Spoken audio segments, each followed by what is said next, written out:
बिस्मिल्लाहिर्रहमानिर्रहीम। अस्सलाम वालेकुम जी, कैसे हो आप सब? उम्मीद है कि आप सब ठीक होंगे। अल्लाह पाक की हिफ्ज़ मान होंगे जी। तो आज हम इस तरह का ये मोटिव बनाएंगे। इंशाल्लाह आज की वीडियो आपको पसंद आएगी। वीडियो अच्छी लगी तो इसको ज़रूर लाइक कीजिएगा। इस डिज़ाइन में आप जितनी मर्ज़ी चाहें उतने कलर इस तरह से लगा सकते हैं। स्टेप बाय स्टेप पूरा ट्यूटोरियल है, तो ज़रूर आप पूरा वीडियो देखिएगा, लाइक कीजिएगा और अपनी बहनों के साथ शेयर कीजिएगा। चलते हैं वीडियो की तरफ। जी, तो आज के इस मोटिफ में हमने ये 6 कलर यूज़ करने हैं। कलर आप अपनी मर्ज़ी के हिसाब से ले सकते हैं। और ये जो वूल है 3 प्लाई की वूल है। क्रोशिया का नंबर आप देख लीजिए, 2.5 mm का क्रोशिया का नंबर है। तो वीडियो को स्टार्ट करते हैं। तो सबसे पहले हम येलो कलर से स्टार्ट करेंगे। उंगलियों पे धागा फोल्ड करते हुए मैजिकल रिंग बना लेनी है और इस ऊपर वाले धागे को लेकर इसमें एक चेन बना लेंगे। तो इस तरह से मैजिकल रिंग और एक चेन बन जाएगी। यहाँ पर 2 और ये 3, ये 3 चेन डबल क्रोशिया में काउंट होगी, तो एक डबल क्रोशिया हो जाएगा। 2, 3, 4, 5, 6, 7,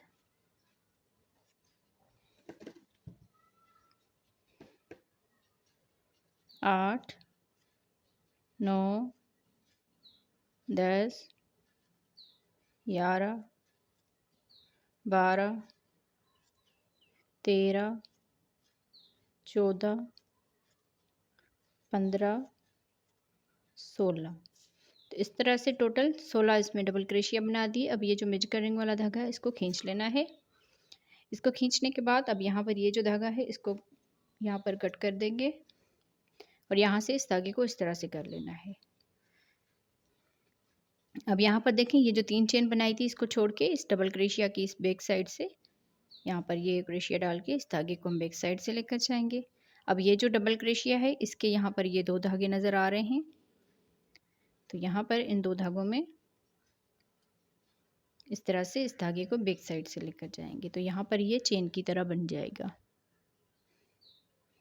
अब यहाँ पर हम इसका कलर जो है वो चेंज करेंगे।